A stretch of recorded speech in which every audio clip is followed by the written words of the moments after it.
Thoughts are things, right?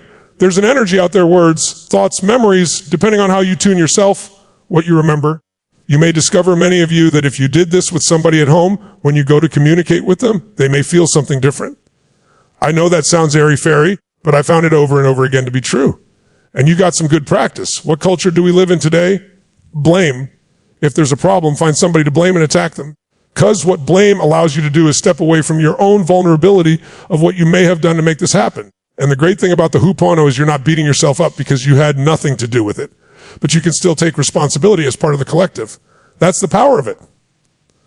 Now, if we want to make progress, one of the most important new habits is for you to learn to blame effectively. Because I know I could never convince you not to blame. So I'm not going to try to get you not to blame, but we're going to teach you how to blame effectively, elegantly, consciously blame people. What does that mean?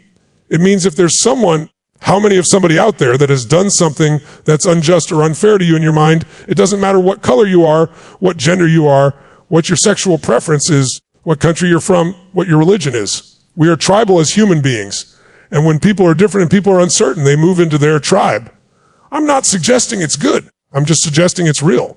Now, we can go beyond our conditioning and have a level of consciousness that isn't survival consciousness.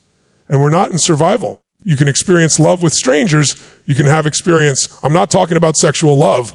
I mean just love, a connection, a caring for someone you don't even know. But if you want to have the most progress in your life, the most important thing is learning how to blame effectively. So what do I mean by blaming effectively? Well, some of you have a story about some injustice in your life, and the story may be totally true. However, your story about what it means is not true. Life gives us experiences that are extremely unpleasant at times. Is always a call to adventure. It's a call to growth. It's the hero's call. The hero's journey is nothing but taking what you're used to and getting out of your comfort zone and entering a world of uncertainty where you will grow. You will not grow in a world of certainty when you know what's going to happen, how it's going to happen, where it's going to go. There's no growth in that. That's also why there's no passion if there's not uncertainty. Quality of my life is in direct proportion to the amount of what? Uncertainty I can comfortably live. So my friend over here, who used to think he had OCD, was just very addicted to certainty, and as a result, his life would be very limited. He can help others by valuing some uncertainty because all passion is found in the realm of uncertainty. All aliveness is found in the realm of uncertainty. Certainty is the basis, the basic human need. It's a survival need. But most of us in this room are far from survival. Although we will act like it sometimes because our brain can be triggered. And what triggers it? And by the way, trigger, I hate the term trigger, but I use it because it's now used in the culture all the time. The word trigger actually comes from someone who's had a true trauma. Like somebody who's had PTSD, and they get triggered.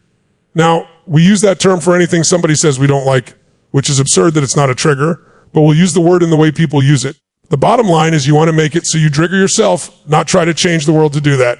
The only way you can do that is if you take 100% what? Responsibility for whatever you're experiencing. Not 100% responsibility whatever happens to you, 100% responsibility for your experience of it. So someone can do something horrific and you don't have to experience it as horrific.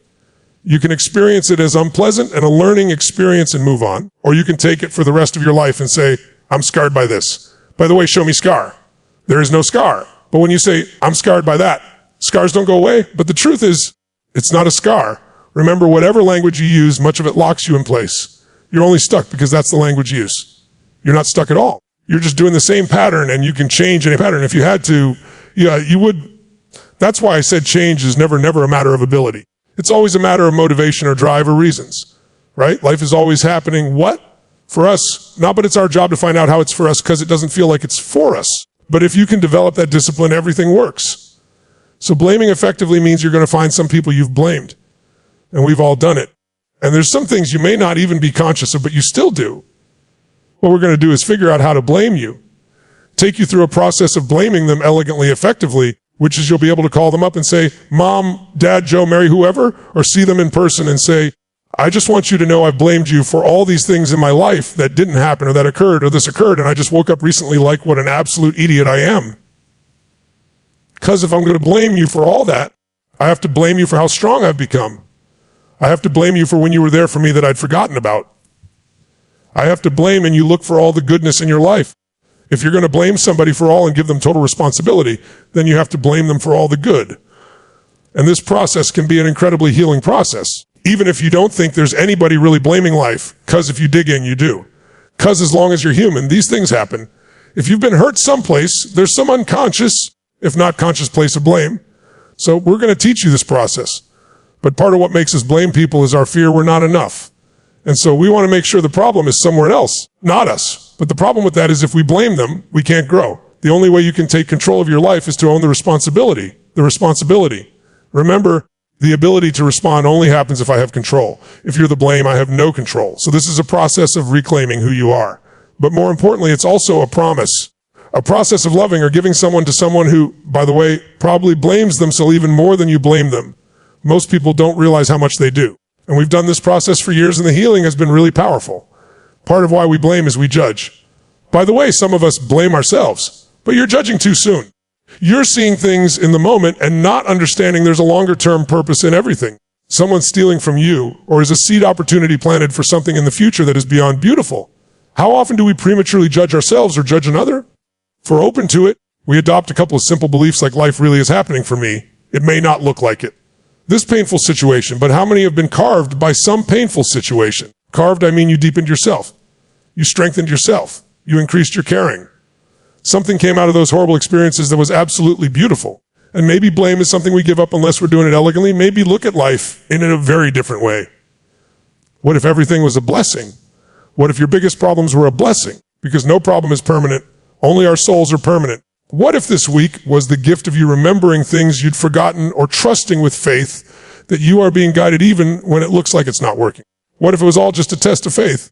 Faith is your ability to see a future that's beautiful even when it looks like it's impossible, and to trust in it and work with certainty to create it even though it seems like it can't be. The more you give to the more you'll receive, but none of it will be fully felt as long as blame lives inside you. And you can turn blame into appreciation, understanding, and love. And you can also appreciate that people do the best they can, the resources they have in those moments. We can all grow and expand. We've lost the sense of redemption in our culture. People like to gotcha about something somebody said or did 5 years ago, 10 years ago, a tweet they sent 15 years ago. I want to destroy them and define their whole life by one thing they did or said or were perceived to have said or done. Isn't the greatest gift in life that it doesn't matter where we start? It doesn't matter how we were. It matters who we become. Wouldn't it be nice to offer redemption to those you blamed by redeeming them in your own heart? By seeing a broader picture of the role they played in your life. What if we all were volunteering to be in each other's story, and we're all here to play a part? And sometimes that part is the provocator or the stimulus for growth. It doesn't feel good all the time. It would make for a very different life if you could begin to develop certainty that it all serves you. What if you could celebrate those things that used to be so painful for you? What if you could bring love to where there was judgment, appreciation to where there was anger, gratitude even for places that were painful? How much would that transform your life to leave the suffering and pain and blame and just own yourself, or own and trust that the universe or God, whatever word you use for it, is a benevolent place, that there's a higher purpose in it all?